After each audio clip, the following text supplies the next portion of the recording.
Good afternoon, everybody. Welcome to another episode of Dropping the Gloves. Thanks for joining us here. We appreciate your support. Tim, how you doing? I'm doing good. It's a beautiful Wednesday. How you doing? I'm okay. It is a beautiful Wednesday. You know, it's just when I'm just kind of bleh. Not a lot of energy today for some reason. I don't know why. But I should be excited because I get to talk to you and we get to talk hockey. Right? So let's get into her. First, give Bettor, Tim.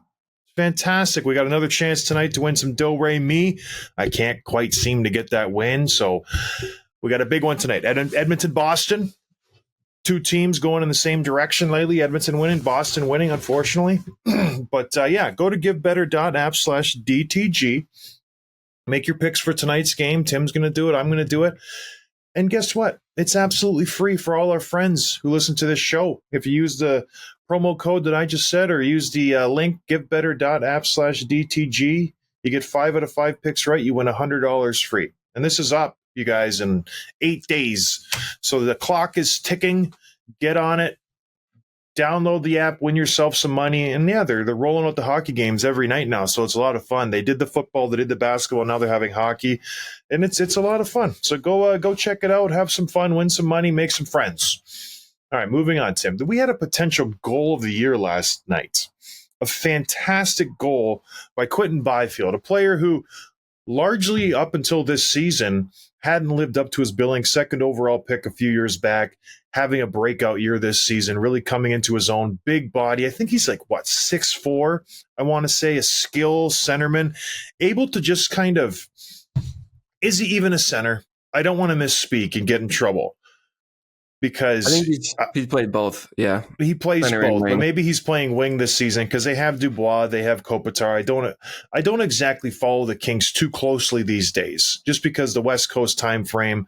But anyways, he had a tremendous goal versus the Columbus Blue Jackets, an absolute coast to coast. They win the draw. Obviously, he's not a centerman because he didn't take the draw, but he picks it up off the draw and just goes coast to coast, undresses a defenseman. And Zach Werenski, by the way, who, if I'm not wrong, is an all-star and just goes, cross ice, forehand, backhand, a beautiful goal. If you haven't checked it out, go watch it because people are just clamoring about this goal. I wanted to make a couple comments. Great move by Byfield. Werenski makes a mistake.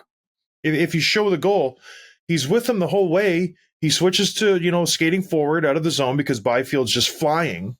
He should have pivoted to skate backwards again. As a defenseman, you're not used to angling guys off like a forward does in the neutral zone. So he's in uncharted territory, skating forwards back towards his net with a forward who's just full speed ahead. So he doesn't know how to properly take an angle, and he just doesn't take a good angle. Byfield steps in front of him, and he's in on a breakaway. So I feel like if he would have just adjusted, pivoted backwards at his blue line, he had plenty of room. He would have played that play fine. You watch Boquist. He's expecting him to do that. He's looking around for the trailer like he should.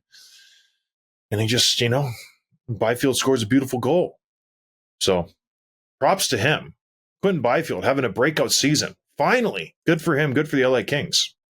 Yeah, I'm watching the goal while you're talking right now, and it's really obviously amazing. But what sets it apart for me, because I watched it in real time, and I'm like, yeah, that's really, really beautiful. But you see a couple of goals like that where they undress the defenseman, go to the backhand, and that happens, 3 or 4 times a season where you see that highlight reel goal. But what sets this apart for me is him kicking it up to himself, because he's like doing it where the poke check's right on him, and he's going full speed, and he just kicks it forward just enough to finish the play. I think that's what sets it apart and what makes it probably a goal of the year candidate. Yeah, good for him. Good kid. I'm glad he's doing well.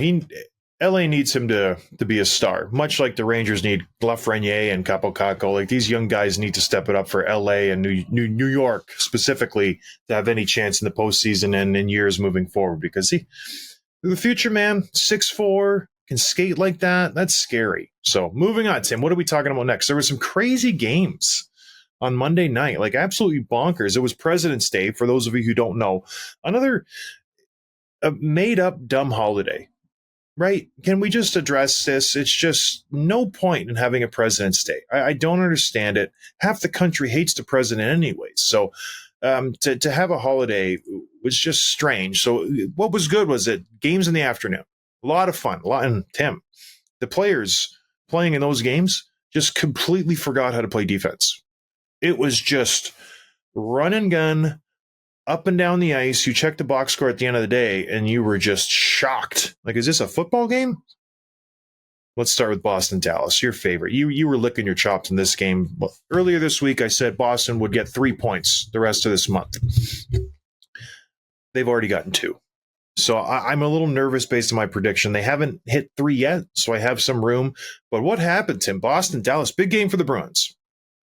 Yeah, big game. This is the last home game before their big West Coast road trip. So they really wanted that W, and they didn't look that great. And even so, it was 1-1, and then Asa Lindell scored on a rush that he should not have scored on. Swayman didn't even touch it. It was just like a bad angle shot. He's going full speed, and it should have been an easy save, but it wasn't. And then all of a sudden it's 2-1, and the Bruins are just, if you're feeling like, oh my gosh, they're going to lose again, you could just sense it in the building. They get a power play late in the game. McAvoy makes a beautiful backdoor pass to Pastrnak, who gets the one-timer, ties it up with a minute and a half left. Then it goes to overtime. No one scores. Good back and forth play. Weird, strange coaching decisions in this, at least for the Bruins, because I was paying attention to who they're putting on the ice.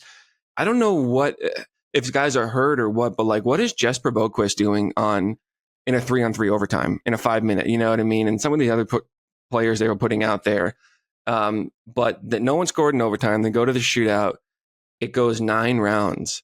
And it was they scored right away. The first, I forget who the shooter was, and then Robertson, and then Marchand scores the second shooter for Boston, and then it goes down to if Dallas shot second, and Tyler Seguin was their third shooter, and if he had scored, they would have won the game. And I was just crossing my fingers. I'm like, anyone but Seguin. Like, don't let Seguin be the reason that Dallas beats Boston today in the shootout.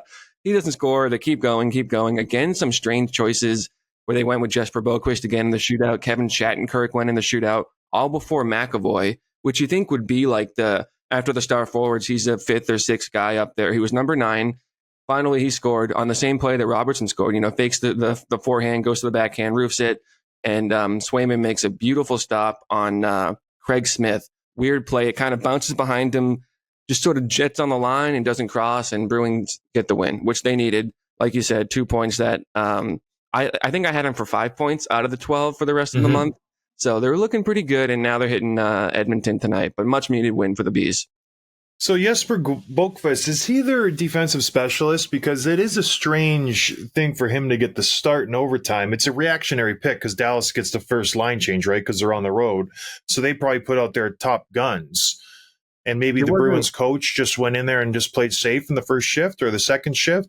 Yeah, it wasn't the start. It was somewhere in the middle of the 5-minute overtime. I noticed he was on the ice, and I'm like, what's he doing? So yeah, maybe it was a shutdown responsibility or something. He said, hey, go out there and play against Robertson or Pavelski or something. But a little strange. But whatever, we'll take the W. Well, because with the Bruins, you really only have one threatening scoring line in a 3-on-3 format. That's Marchand, Pastrnak, and Charlie, right? Like Jake DeBrusk is not suited for the 3-on-3. Neither is Charlie Coyle. Those are 2 big-bodied guys. JVR is not a 3-on-3 specialist. So can you cobble together 2 good threatening 3-on-3 lines? I don't think you can. So I think that shifts your coaching, and that's a smart play. Play defense, and then go out there and have one solid, all offense line. Whereas other teams, Toronto, they can just roll out 3 solid scoring lines. So Boston just doesn't have that type of team. So 3-on-3 maybe isn't their strong suit. So good for them. Smart coaching. I like that. And then, their 4th line center. Strange. But is Morgan Geekie a defensive specialist? I don't watch the Bruins too closely, but you know what else is cool? W. I love I mentioned that guy last show, Justin Brazeau, or Brazeau, or however you say it. They signed him to an NHL contract after being a minor league player. So he played his first game on Monday and he scored a goal. And I just love when guys score on their debut. There's another guy that did that for another team on Monday as well. Just a cool moment. I really like 5 shots. He looked good. He created some offense. He was playing with Trent Frederick. He was on Frederick's line. Very exciting. All right, another exciting game. Probably the most exciting game on Monday was Minnesota-Vancouver. Yeah. Just when you think the game is over, the Canucks were dominating. It's 5-2 at one point. They're up by 2 entering the third period. This is usually stick a fork in me. I'm done. The Vancouver Canucks have done this all season long. They just continue to pile it on. All of a sudden, the Minnesota Wild woke up and scored 7 goals in the third period. 7. Are you kidding me? Just one after the other. Kaprizov, Eriksson Ek both get hat tricks. I think JT Miller had a hat trick in this game too. 3 hat tricks, goals out the yin yang. The Canucks weren't done scoring either. They popped a couple goals in as well. A final score of 10-7.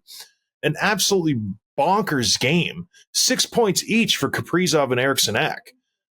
Like, who would have thought this team was an offensive juggernaut? I didn't think they had this much in them, but what does this do? Is this like a black eye for the Canucks, or is this more like the Wild showing up and putting a stamp on the season saying, we're here. We just beat the best team in the league. Let's go. Because this could be demoralizing for the Vancouver Canucks, or it could just be a jumping off point for the Minnesota Wild, or both, Tim. What did you think of this game? Well, it's a little bit of both. Vancouver, it's a tough loss for them. They've lost 3 in a row for the first time this year. And so that's one of them, obviously. But I think it's a bigger statement for Minnesota to put up that many goals and just to be that hot, where you just feel like every time you go on the ice, you expect to score, the way the third period was going. And I wish I had watched it, but we talked about them the other day as well, just them heating up at the right time.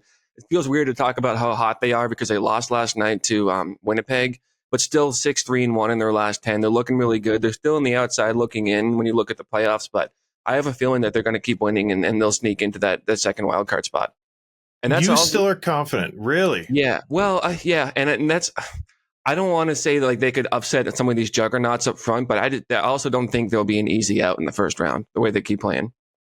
Yeah, you got the Nashville Predators. They're in the same boat, and then there is, like we said last show, there's 3 or 4 teams vying for that last wild card spot. I think LA has that first wild card spot pretty much wrapped up at this point. They have a bunch of games in hand, and they're already up by 6 points. So St. Louis, Nashville, Minnesota, Seattle, Calgary still sniffing around. Arizona, on the other hand, Tim.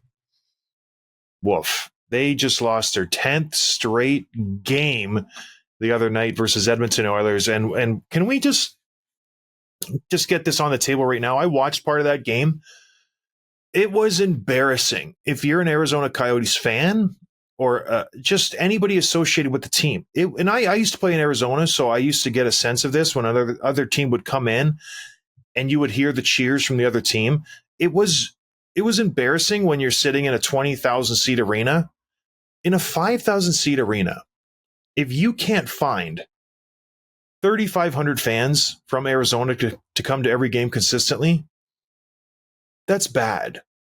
This arena, Tim, was 75% Oilers fans. So every time the Oilers scored, and they scored 6 times, the place went bonkers.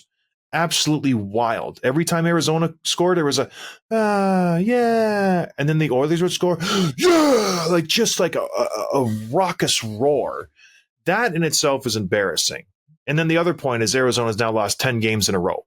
2 weeks ago, they were in a wild card position. Now they've just fallen to seventh place in the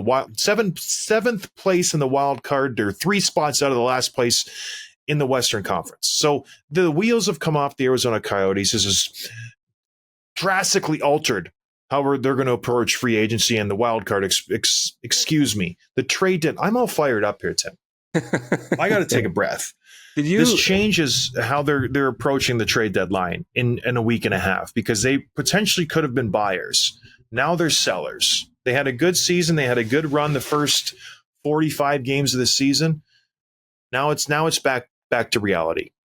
Teams are starting to, need to win games, and they're beating the Arizona Coyotes, and now they're well out of a playoff spot, so they're going to be sellers, which they probably should have been in the first place, but maybe they were going to add because they were having a fun season. Get into that wild card spot, treat the fans. Not anymore. This team is a dumpster fire. They can't stop losing, and they can't get fans to buy tickets to watch their own game, their home team. And they're trying to keep the team in Arizona, and they can't even get support. 5,000-seat arena. And they give a portion of those seats to the school, so they have a fan section. So they're really only selling, 4,500? And they can't even sell them. It's crazy. They don't deserve to have a team. Did you see any of this? I did, yeah. And so they're playing the Leafs tonight in Arizona. Did you see that comment from Matthew Nyes? Yes. He's from Phoenix. And so he's like, yeah, I got family coming. I have friends of friends, all these people, like 50 plus people, which in that arena is a whole section. Like you can't, and this is what I mean about people saying you guys are so critical of Arizona. It's like, I'm not. I'm reading what guys in the league are saying. coaches, GMs, players. I'm just quoting them. You know what I mean? Like this is everyone's talking about it, and I understand you want to defend your team, but this happening. It's nothing to do with us being critical. It's just happening. We interview players pretty regularly, and they all hate playing in Arizona across the board. Not one of them has said, "Oh, it's pretty cool." They're all like, "This is a college arena, and it's embarrassing." I don't ask all of them how they like Arizona, how they like playing there. The ones I do, they're like, "It's pretty crappy. The rink stinks, the locker room stinks, and it's a college rink, a subpar college rink at that." My rink I played at Michigan Tech is better. It's got more history. It's got more updated facilities. It's better. It's just bonkers. I don't want to dwell on it too long, but you mentioned the Toronto Maple Leafs. They won again last night. They beat the St. Louis Blues 4-2. We're just doing a recap, everybody. I like doing this. It's fun. They beat the St. Louis Blues again 4-2. The St. Louis Blues, who were, like I mentioned a couple shows ago, one of the hottest teams in the NHL. Toronto 4-2. Not even an issue.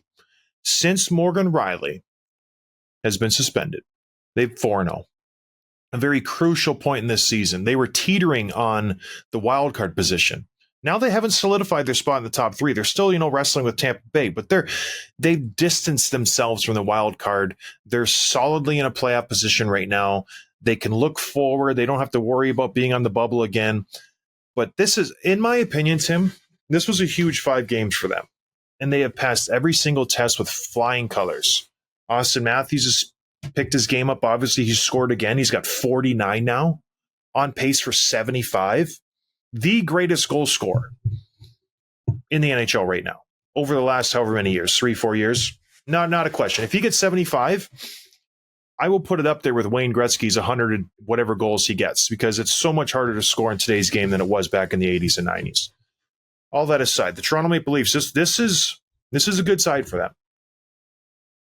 Losing, adversity, goaltender issues, losing your best defenseman, your leader, and then all of a sudden coming out the other side of it, potentially 5-0 for the games that he missed. It's big. It may not show up at the end of the season, but this is how you build character. This is how you win these games that maybe you shouldn't have won. I think they're learning a lot right now. I know it's crazy because they've been together for 7 years now. I think this is a big stretch for them. I expected them to lose 4 or 5. So did all the other pundits. They were calling for them to, we got to do something, get rid of Tavares. We got to Willie, that was a terrible signing. I've said it up and down, but this could potentially be good for them in the playoffs. What do you think? Yeah, we talked about whether it's going to make or break their season, and right now it feels like it made it. It made them tighter, it made them play stronger, and they stepped up. You're getting better defense. Other guys in the back end stepping up too, and this is exactly the kind of thing that you rally around that makes you a tougher team to play against in the playoffs. You know what I mean? The adversity and just like the galvanizing that happens in the room when you come across something like this. So, yeah, they're dangerous. They're looking really good. Yeah, and does it change the need for a defenseman? I don't think it changes that. I think they relied on TJ Brody, Liljegren, Jake McCabe over this stretch, but they still need to add a defenseman at the deadline. They've been kicking the tires on a few Calgary Flames defensemen. So we'll see if they can make the numbers work. But there is a need there, but it is promising that they can go out, play a complete game, and beat some pretty solid teams. Obviously, they sprinkled Anaheim in there. They bonked them 9-2. Like, that wasn't even a fun game. But yeah, beating St. Louis twice is a pretty big deal. All right, moving on, Tim. Winnipeg Jets, Calgary Flames. Speaking of Calgary, Sean Monahan's first time coming back to Calgary. He played there for 12 years? And he was basically kicked out of town with the first rounder they had to give up to get him off of the books. They hated him there. We got to get rid of him in his contract. We got to re-sign Tkachuk. We got to re-sign Gaudreau. We got to re-sign all these guys. Sean Monahan, you make too much money. Beat it. They shipped him off to Montreal with the first rounder and all that money. Well, he came back and he had a little vendetta, a little revenge in mind. What did he do? 3 straight goals, natural hat trick, suck it, Calgary, and he just leaves riding away on a white horse with the win for Winnipeg Jets. He's so much happier in Winnipeg. Did you see these? Not like remarkable goals. They're very Sean Monahan goals around the net, rebounds, power plays, quick passes. This is what he does. He's a big body. He scores goals. What do you think about his performance, Tim? Pretty impressive? Yeah, really impressive. And obviously, it's vindicating to go back home and to a team that shipped you out for nothing, for less than nothing, and then you go and score a natural hat trick in the first period. And it's good for him too, because it's good for the Jets, because that's what they brought him in for, was the power play. He doesn't need to dazzle. He just needs to make those dirty plays in front of the net and bury the chances that he gets. 2 out of 3 goals were on the power play, and the Jets, this is what they brought him in for. They've been struggling on the power play all season long. They're hovering around 17, 18%. And this is after this game. So it might have been even worse a couple of days ago. And they bring him in, and this is what exactly what they needed. Which is like that number, by the way, puts them in the bottom third of the league. They're like 23rd. Like they have a worse power play than like Anaheim and some of these other just really bad teams. So they really needed this. And the Jets are looking really strong right now. They beat Minnesota last night as well. So yeah, good for them. Yeah, it's funny how you would think the easiest position to play, because it requires really no movement at all, just kind of sitting in a certain spot. There's not a lot of takers for that position. I'm talking about the net front position on the power play. It's such a unique skill set to be able to A, get the goalie's eyes, B, find pucks on a rebound, and C, be an available outlet for a pass every now and again. But to do it all in like a 5 foot by 5 foot box, you think it would be simple. You just sit there, take a cross check, tip a puck, get a rebound. It's such a dying art. Players don't like going in front of the net anymore. Players like playing on the perimeter, going one-timers, toe drags, stuff like that, backdoor tap-ins. The guys who are really good at it seem to be, long in the tooth. Corey Perry, Joe Pavelski, those types of guys where they can, work in a phone booth. They can work in large amounts of traffic. So Sean Monahan knows how to do it. I don't know of any young, maybe Brady Tkachuk is good in the net front, but maybe not. It's a dying art. I watch the Hawks quite a bit. They don't have a guy who's good in the front. Nick Foligno gets forced there. It's something that teams desperately want. And you look at a struggling power play, all signs point to a bad net front guy, because you need that to be successful. Everybody talks about the Rangers are so good. They're so good. Panarin, Zibanejad, Adam Fox. It's Kreider in front of the net. Yeah, that's what it's I was Kreider. Say. Yeah. He does all the dirty work. Joe Pavelski with the Dallas Stars. Those guys are the guys who make a successful power play. So this is huge for the Jets. And I said it when he went to Winnipeg. He'll make a bigger impact than Elias Lindholm will in Vancouver. And I think we're seeing it right now. He's definitely changing things on the power play. He's not going to kill it 5-on-5, but he's just a good, solid player. So cool. And then to stuff it to Calgary, that's got to feel good for him. You know what I mean? Because it's not like he didn't try in Calgary. It just didn't work out.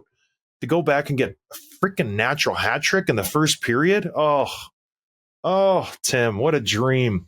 When I would go back and play my teams, I would always try my best to show them what they were missing in warmups, because I was usually a healthy scratch. So I'd try to go bar down, baby, in warmups. I'm like, yeah. And then I'd go in the press box and eat hot dogs. But it was what a feeling for Sean Monahan. It's got to be terrific. All right, let's talk about the Hawks, because they were in a fun game too. They played the Carolina Hurricanes. And what I took out of this game was the puck possession for the Carolina Hurricanes is absolutely incredible. I know they were playing the Hawks. The Hawks have been hard out lately. They've been playing hard, but just the way they control the puck, they don't give it up if they don't have to. I am starting to change my tune on this team. They're going to be a hard out in the playoffs. They seem to they're really good, Tim. They're really a dangerous team. And I know, like I said, Chicago's not the hardest opponent, but they were making some plays that were just making me second guess this Carolina Hurricanes team. Maybe I am underestimating them a little bit. Seth Jarvis looked great. Sebastian Aho looked dangerous. Kotkaniemi even was scoring some goals. Brent Burns picked up a nice goal with no room on the short side along the goal line. Like this is a solid team. The only thing that's holding them back right now, goaltending. And that's been a common theme for these contending teams. New Jersey Devils don't have anybody. Carolina Hurricanes don't have anybody. Toronto Maple Leafs have had questioned. Edmonton Oilers are questioning that. So whatever team addresses their goaltending situation, I think, even the Rangers, for Pete's sake, Shesterkin playing really subpar this season. So there are some questions to be answered for these teams, but Carolina, Tim, oof. You watch them a lot because you're in their backyard, but they're a pretty solid team. And they added to the Hawks' woes. Chicago has now lost 20 in a row on the road, which has to be some kind of record. But anything to say on Carolina? Because I know they're kind of your hometown team. Well, who was the goalie in that game? Remind me. The Carolina. Do you remember? Kachekov or whatever. Okay, because there's a fun little moment where when Bedard scored, which is a great goal, Yeah. and he stared down Kochetkov. I don't know, there must have been some conversation because he stared him down celebrating, and Kochetkov just points up at the scoreboard because I think it was 5-2 at that point. But I love the gamesmanship. I love that stuff. Yeah, you know what? I gained a lot of respect for Connor Bedard there because Kochetkov on the way back to the bench in the commercial break, he bumps Bedard. He gives him a little shove, and Bedard right away sticks him in the gut. I'm like, I like that. Jared Tenorti, big tough guy, was just standing there watching it. I'm like, this is your job to protect this guy. If a goalie bumps him, you go like Marty McSorley crazy and you go after the goalie. You're losing 5-2. Like you jump the goalie and start throwing haymakers. So I wish you would have had a different reaction. I got to be careful what I say about Chicago. Yeah. Well, let's stick with the Hawks for a second. I saw this great stat that Patrick Kane has 800 career assists now, and they posted a list in the NHL of every player that's scored that he's assisted on. And there's I don't have it in front. I mean, I can't count this, but there's over 100 names here. It's crazy. And there's most of them have one goal. There's probably 40 of them with just one goal, including Jared Tenorti. But I want to quiz you off the cuff. Who are the top 3 players that have scored off Patrick Kane assists? Oh, the top 3 off of his assists. Oh, yeah. I saw this on the agenda. I thought it was going to be top 3 assist getters of all time. And I was I think I can do that. The top 3, well, it has to be, it's obviously all Blackhawks players. I'm trying to think of goal scorers. Is it going to be, Taves maybe? Taves is number 1, 118. Okay, then it's Sharpie. Sharp is 3 with 62. Okay, and number 3 is going to be Hossa? Hossa's down by number 7, only 29. They were usually on different lines. All right. Then it's going to be, is it Keith or Seabrook? Seabrook is number 6 at 37. Keith is number 9 with 22. I'm just missing a player. I don't know who it is. You're missing a big one. Let's think more recently, the last 5 years. Oh, Panarin. Nope. Panarin is number 4. DeBrincat, yeah, 75. Wow. Yeah. You know who rounds out the top 5? Anisimov, 42. He's ahead of Seabrook, Hossa, Strome, Keith, Saad, Buffalin, all those guys. Artem Anisimov. Yeah. He's trying to make a comeback too. I think he signed with some minor league team for the Rangers, maybe the Hartford Wolfpack, I want to say. Yeah, I saw that. Yeah. Good for him. Yeah, hopefully he makes a comeback. Nice guy. Good set of mitts on him. All right, Tim, let's do some quick hits here. Brought to you by DoorDash. You guys hungry? If you're hungry in the USA, I don't give a crap. This is only available in Canada. So take that, USA. If you're hungry, pull up your DoorDash app. You get 25% off, 0 delivery fees on your first order of $15 or more when you download the DoorDash app and enter promo code NATION25. Subject to change, terms apply. Only in Canada, DoorDash. Code NATION25. All right, Tim. Morgan Rielly's, I mentioned earlier, they're 4-0 without him. They don't care. He appealed his suspension to the great arbiter, Gary Bettman, one of the brightest minds in the game, a man who knows the ins and outs of every inch of every rink, a man who knows the rule books forward and backwards. Morgan Rielly pleaded to him, please, Gary, oh great Gary, reduce my sentence, please. And Gary said, nuh-uh. No bueno. He said, I'm the one who gave you the 5 games to begin with. You think George Parros is in control? Nah. I pull the strings around here, Morgan. The 5 games stands. Eligible to come back Thursday. What do you think? Good decision by Gary? Yeah, so Rielly I was reading about it this morning. He was going for 3 games, and, his strategy was probably ask for 3, expect that you can get it down to 4, and, you move on. But they upheld it. And then his reasoning was, Rielly, in his appeal, was that he doesn't have any history of this, and Grieg wasn't hurt. And Bettman was like, yeah, we took both of those things into consideration when we gave you 5. So that does nothing for me, which I thought was kind of fun. But again, I want one of these times yeah, for him to increase the suspension because he has that ability. Right. Well, I'm going to appeal it, and he's going to go look at it. Upon further review, we're going 7. Like, it was really bad, and we messed up. We should have gave you more. I want that to happen, just so we limit these appeals a little bit. Yeah, first-time offense. I was a first-time offender, got 7 games. Ridiculous. Well, you deserved it. But Eriksson was hurt. So, but I don't think the injury should play a part in it whatsoever. Different people react to different types of hits. Should not play a part in it whatsoever. Who said it a couple of years ago? It was either Malkin or Ovechkin, where the ref was talking to him about his high stick and he made someone bleed. And the guy was like, well, maybe he bleeds easily, Yeah, I agree. Some people have like bounty soft skin. You touch them and they start bleeding. I have a soft nose. As soon like a cold breeze goes up there, I start bleeding. It's been broke so many times. I used to be a bleeder as a kid, so my nose gushes. I get a bloody nose at least once a week. I used just from a hearty laugh. You cauterized it. You got a little cauterization. Yeah. I didn't do that. I didn't want a burning Q-tip shoved up my nose. Made me nervous. All right, a couple noteworthy drop-offs this season. Tim, you did a little digging. Who's underperforming this year? Well, I saw a stat of everyone who's on pace for 82 plus points this year, the point per game. And there's 30, 40 players who are doing it. But one of them was Jason Robertson, who was on pace for exactly 82. And I was like, didn't he have 100 plus points last year? So it made me go digging. He had 109 last year. So it's a pretty big drop off of 27 points from year to year. And I looked at a couple others too. And there's lots that, 10, 15, 20 fewer points. But Ryan Nugent-Hopkins was another one. He had 104 points last year. He was on pace for only 77 this year, which is another huge drop off. And the one that's probably most disappointing, not just by the numbers, but in terms of what I had hoped would be a new level standard that he was setting last year, and he didn't do it this year. Tage Thompson, 94 points last year. He's on pace for 58.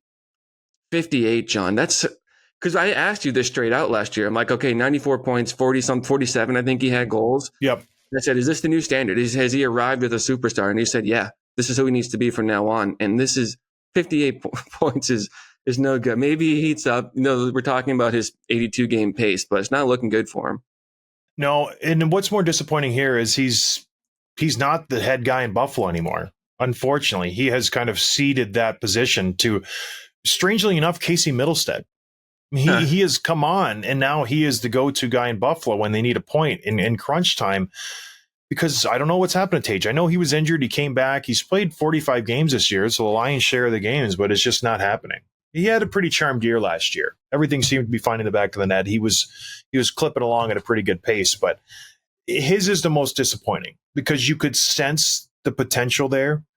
He was feeling it. He was learning his body. He was playing, really solid hockey, and he's just nowhere to be found from where he was last year. Even 2 years ago, he had a good year. He had 68 points, I want to say. So it's unfortunate. Buffalo invested a ton of money in him. They gave him a big deal. Now they put themselves in a position where can they afford Casey Middlestead? He's going to be an RFA this year. He was a high draft pick. What do we do with him? I've heard rumblings that they might try to dangle him at the trade deadline. Get something for him because he's going to want a big deal like Tage Thompson, a big deal like Jeff Skinner, Dylan Cousins. All those guys make over $7 million. They just give Rasmus Dahlin 11. Casey Middlestead was a high-end draft pick. He's going to be 25 this year. So, what do? Do you give him a $7-8 million contract? Or do you ship him out? So I don't know what the answer is here. The Buffalo Sabres have a lot of tough questions. Much like the Ottawa Senators, this is their team. This is who they are. They have the guys locked up long-term. They got Samuelson on the back end. They got Owen Power, Connor Clifton, Rasmus Dahlin. That's their crew on the back end. Up front, you got Tuck, Cousins, Tage Thompson, Skinner, Olofsson.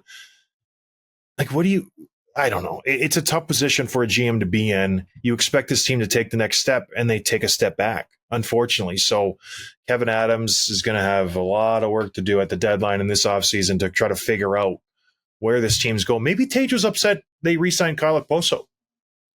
He didn't get to see. You bring Okposo back for 2.5. Tage Thompson's a little upset. This was my team. Maybe I would be upset. You bring in Eric Johnson, a 35-year-old vet, and give him 3.25. A terrible signing too, but yeah, Tage has to be the most disappointing of all those group. I don't think Jason Robertson's is that big of a drop off. Ryan Nuge last year was an outlier of his career. That was the first time he got to 100, so 77 is probably where he should live.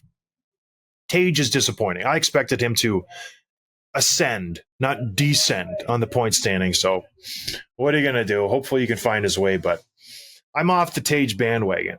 I started the tattoo, the outline, and I didn't fill it in, thankfully, so I can get rid of it. But he's struggling, Tim. Who's succeeding?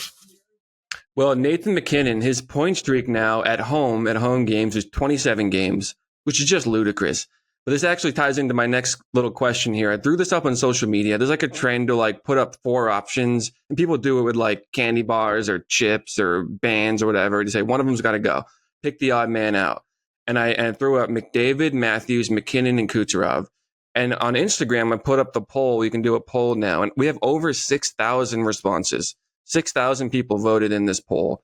And I'm going to just ask, before you make your pick, just what do you think the order is in terms of who they thought should be eliminated from this group? Who was number one? Should be eliminated first. Yeah. McDavid, Matthews, Cooch, and McKinnon. Matthews. It's an impossible question. Matthews? He was second. He got 32%. Okay, so then my order would be I'd eliminate Matthews first, and I would eliminate Kucherov second. Kucherov had 57% of the votes, which is just a lot. You're up against these guys, like this is the creme de la creme, but it gets down to like, who do you think the best player is? Like across the board in all facets of the game, and I think McKinnon is the best player of these 4. If I'm rolling into a season and I want one guy to be my guy, McDavid does a lot. Like, we know his points. I like McKinnon. I think he is the best player out of these 4. So, what do you think? Yeah, I would probably pick Matthews first too, just because of, I don't want to say he's one-dimensional, but like he scores goals, and that's the thing that he provides the most value. But I think McKinnon is the most complete player, and Kucherov and McDavid just put up just silly points numbers every year. But most of the comments that were voting for Kucherov had to do with like his attitude, and just how unlikable he is, and his ego and things like that. Which, whatever. Which is bonkers, because he is only like, he's a 2-time Stanley Cup winner. Yeah, like, I don't understand why he gets such a bad rap. Just because he doesn't do like commercials and isn't on social media and just like this very amicable guy where you have to be likable to be a good hockey player. I don't understand this. He doesn't have an earring at the All-Star game. Like, the other thing too is like, you look at those 4, 2 of them have cups and one of them is Connor McDavid. That leaves Matthews as the up man out, so.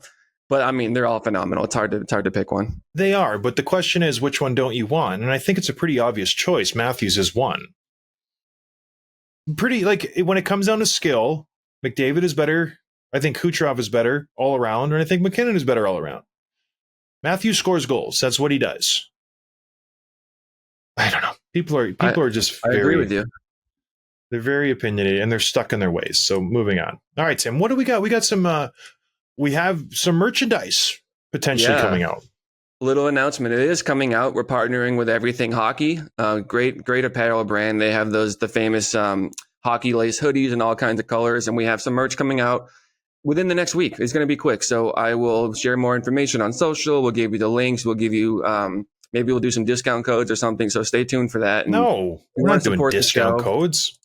Maybe we'll pick some lucky winners to let's do that. Do a little giveaway. But yeah, check it out and stay tuned for more information. Very excited. We should have asked the listeners what they wanted from merch, because they asked us, and I honestly could care less what the merch says. But some people like fun graphics. I was thinking you could have a shirt of Phil Kessel swinging his stick at me. I thought that was fun, but that didn't go over well. Nobody wanted that. So. Maybe the next drop. Speaking of merch, you hear Fanatics is having a darndest of a time with their first rollout of their jerseys and stuff like that. I guess at the All-Star game, fans wanted Jack Hughes jerseys, and they didn't have enough. And so they contacted Fanatics, and they said, can we order them directly from you? And they said, no, the player said he didn't want more jerseys made. And the New Jersey Devils said that's not true. And so Fanatics is just basically lying to this person who wants to buy a jersey because they don't have it. They don't want to make any more. Or they can't make any more. So it's just, and I heard bad reports out of the MLB. They got the MLB deal as well. And the pitchers hate the jerseys. Bad. The graphics are terrible. They just look ugly. And multiple players are like, these are cheap. These don't feel like Major League Baseball quality jerseys that players should wear. So what are we doing here? Like sometimes, and I do this because I work engineering, sometimes the best deal maybe isn't the best deal. You know what I mean? Because you take bids, you have a contract and you bid it out, and one is really, really lower. And you have to, and my dad's, he's good with this. He's like, you don't take the lowest bid because they're usually the worst. You take the one in the middle. And Fanatics obviously was the lowest bid. They got the contract for the MLB and the NHL. And now you're reaping what you sow because they are just, it's just subpar quality across the board. There's Twitter accounts dedicated to just like retweeting and reposting what people share. And they're like all day, every day, people are posting like the wrong last name on the number. Ugh. And it's not just like little one-off things and custom stuff hanging in the merch stores in the arenas have the wrong numbers or typos or like wrong logos. It's everywhere. It's crazy. And I think they have a 10-year deal with the NHL. Didn't they sign a 10-year deal? It's a long deal. It's a bad look. And it's because Adidas didn't want it. The margins aren't there for profit, I would imagine. So, hey, I guess we're in it here. But yeah, don't our stuff will be better than theirs. That's what I'm trying to get at. We won't make a mistake. We can personalize stuff too. I don't know. Maybe we can't. But anyways, everybody. No, we can't. Tim's like, no, we can't. All right, everybody. Thanks for listening. We appreciate the support. I hope you enjoyed the show. We'll talk to you guys on Friday. Have a good Wednesday. Cheers. Thanks for listening to Dropping the Gloves with John Scott, a member of the Nation Network of Podcasts. Subscribe wherever you get your podcasts from to never miss an episode.